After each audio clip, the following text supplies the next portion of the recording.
ശ്യാം പ്രസാദ് ഉത്തമനുണ്ട്. ശ്യാം, നേതാക്കളൊക്കെ ആ വീട്ടിലെത്തിയിരുന്നു. സംസ്കാര ചടങ്ങുകൾ ആരംഭിച്ചോ? എന്താണ് അവിടെ നിന്നുള്ള വിവരങ്ങൾ? വീട്ടിലെ അന്ത്യകർമ്മ ചടങ്ങുകളെല്ലാം തന്നെ നടന്നുകൊണ്ടിരിക്കുകയാണ്. അതിൻ്റെ അവസാനവട്ട ഘട്ടത്തിലേക്ക് എത്തിക്കുകയാണ്. അല്പസമയം കൂടി കഴിയുമ്പോൾ ആ മൃതദേഹം തൊട്ടിപ്പുറത്ത് കാണുന്ന ആ ചിതയിലേക്ക് മൃതദേഹം എടുക്കും. പക്ഷേ ഈ സംഭവം ഉണ്ടായി നേരം ഏകദേശം 24 മണിക്കൂർ പിന്നിട്ടിരിക്കുന്നു. ഒരു മന്ത്രിമാർ പോലും ഇവിടെ എത്തിയിട്ടില്ല. ആകെ എത്തിയത് ജില്ലാ കളക്ടറും MLAയും മാത്രമാണ്. ഇന്നലെ MLA ഇന്നലെ MLA വൈകിട്ട് രാത്രിയോടുകൂടിയാണ് ആ മുട്ടിയറയിലെ മൃതദേഹം മാറ്റുന്ന ആശുപത്രിയിലേക്ക് എത്തിയത്. അതിനു മുൻപേ മുഖ്യമന്ത്രിയുടെ യോഗത്തിലും MLA പങ്കെടുത്തിരുന്നു എന്നാണ് മനസ്സിലാക്കാൻ കഴിയുന്ന ഒരു പൊതുപരിപാടികളടക്കം MLA പങ്കെടുക്കുകയും ചെയ്തു. മറ്റൊന്ന്, ഈ സ്ഥലത്തെ ഈ വീടിരിക്കുന്ന പ്രദേശം കണ്ടാൽ തന്നെ നമുക്കറിയാം. ഇപ്പോഴേ തിരുവഞ്ചൂർ രാധാകൃഷ്ണൻ അടക്കമുള്ളവർ സംസ്കാര ചടങ്ങ് നടക്കുന്ന സ്ഥലത്ത് നിന്ന് മാറുകയാണ്. VD സതീശൻ അടക്കമുള്ള ആളുകൾ ഇപ്പോൾ മുകളിലേക്ക് വീട്ടിൽ നിന്ന് കയറി വരികയാണ്. മുകളിലേക്ക് കയറി വരുന്ന ദൃശ്യങ്ങൾ നമുക്ക് കാണാം. അല്പ നിമിഷം കൂടി കഴിയുമ്പോൾ വീട്ടിൽ നിന്ന് മൃതദേഹം എടുത്ത് തൊട്ടിപ്പുറത്തെ ഈ ചിതയിലേക്ക് മാറ്റും. പ്രതിപക്ഷ നേതാവ്, KPCC പ്രസിഡന്റ് അടക്കമുള്ള ആളുകളെല്ലാവരും, അതായത് പ്രതിപക്ഷ നിര ഒന്നാകെ ഇവിടെ എത്തിയിട്ട് പോലും മന്ത്രിമാരാരും ഇവിടെ എത്തിയില്ല എന്നത് ഏറ്റവും ഖേദകരമായ കാര്യമാണ്. ഒരുപക്ഷെ ജനരോഷം ഭയന്നാണോ എന്ന ഒരു ചോദ്യം അത് ചോദിക്കേണ്ടി വരും.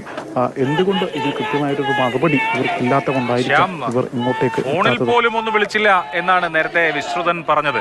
ഇപ്പോ ഒരു ജനക്കൂട്ടത്തിനിടയിലേക്ക് വരാൻ ആണ് ബുദ്ധിമുട്ട് എങ്കിൽ ഫോണിലെങ്കിലും വിളിച്ച് കൂടെ ഉണ്ടെന്നൊരു തോന്നലെങ്കിലും ഉണ്ടാക്കാമല്ലോ.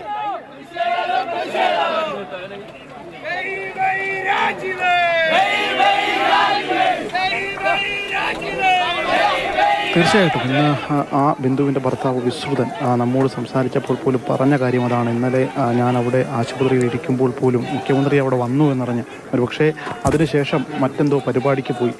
എന്നാൽ മറ്റ് മന്ത്രിമാർ അവിടെ ഉണ്ടായിരുന്നു. ഇവർക്കെല്ലാവർക്കും കോട്ടയത്തെ തൊട്ടടുത്ത് ഈ അപകടത്തിനിരയായ ബിന്ദുവിൻ്റെ കുടുംബമുണ്ട്. ആ കുടുംബത്തെ ഒന്ന് ചേർത്ത് നിർത്താമായിരുന്നു, അല്ലെങ്കിൽ ഒന്ന് ആശ്വസിപ്പിക്കാമായിരുന്നു. അതുപോലും ഉണ്ടായില്ല. അതിനുശേഷം അവരെ ഇവിടെ വീട്ടിൽ കൊണ്ടുവരുമ്പോൾ പോലും പൊതുപ്രവർത്തകരും മറ്റുമൊക്കെ ആയിട്ടുള്ള ആളുകൾ ഇവിടെ എത്തി ആ കുടുംബത്തെയും ഈ കുടുംബത്തിലെ പ്രായം ചെന്ന അമ്മയെ പോലും സമാശ്വസിപ്പിക്കുന്ന കാഴ്ച നാം കണ്ടതാണ്. പക്ഷേ ഈ മന്ത്രിമാർക്ക് ഒരു അരമണിക്കൂർ ദൂരം മാത്രമേ ഉള്ളൂ സുഖമായിട്ട് ഇവിടെ എത്തി പെട്ടെന്ന് തിരികെ പോകാവുന്നതാണ്. പക്ഷേ അതിന് പോലും തയ്യാറാകാതെ മന്ത്രിമാരെല്ലാവരും ആ സ്ഥലത്ത് നിന്ന് സംഭവ സ്ഥലം സന്ദർശിച്ച ശേഷം മുഖ്യമന്ത്രി മടങ്ങിയത് കുറവിലങ്ങാട്ടെ ഒരു ടെക്നോ പാർക്കിൻ്റെ ഉദ്ഘാടനവുമായി ബന്ധപ്പെട്ട ചടങ്ങിലേക്കാണ്. ആ ചടങ്ങിൽ MLA ഉൾപ്പെടെയുള്ളവർ, തൻ്റെ മണ്ഡലത്തിൽ പോലും അല്ലാഞ്ഞിട്ട് പോലും MLA ആ ചടങ്ങിൽ പോയി പങ്കെടുക്കുകയും ചെയ്തു. അങ്ങനെ ഈ പറയുന്ന ജനപ്രതിനിധികളൊക്കെ ഇതിനെ ഏറെ നിസ്സാരവൽക്കരിച്ച് കാണുന്ന ഒരു സംഭവമാക്കി മാറ്റി. കാരണം തങ്ങളുടെ സംവിധാനങ്ങളുടെ അനാസ്ഥ കൊണ്ടുണ്ടായ ഒരു സംഭവം, ആ സംഭവത്തിൽ ഒരു കുടുംബത്തിൻ്റെ അത്താണിയാണ് ഇല്ലാതായത്. എന്നിട്ട് ആ കുടുംബത്തെ ചേർത്ത് നിർത്താൻ മന്ത്രിമാർക്കോ ജനപ്രതിനിധികൾക്കോ കഴിയുന്നില്ല എങ്കിൽ സ്വാഭാവികമായിട്ടും ജനങ്ങൾ ചോദിക്കുന്ന ഒരു ചോദ്യമുണ്ട്: നിങ്ങളെയൊക്കെ പിന്നെ എന്തിനാണ് തിരഞ്ഞെടുത്തത് എന്ന്. ആ ചോദ്യത്തിന് അവർ ഉത്തരം പറയേണ്ടതുണ്ട്.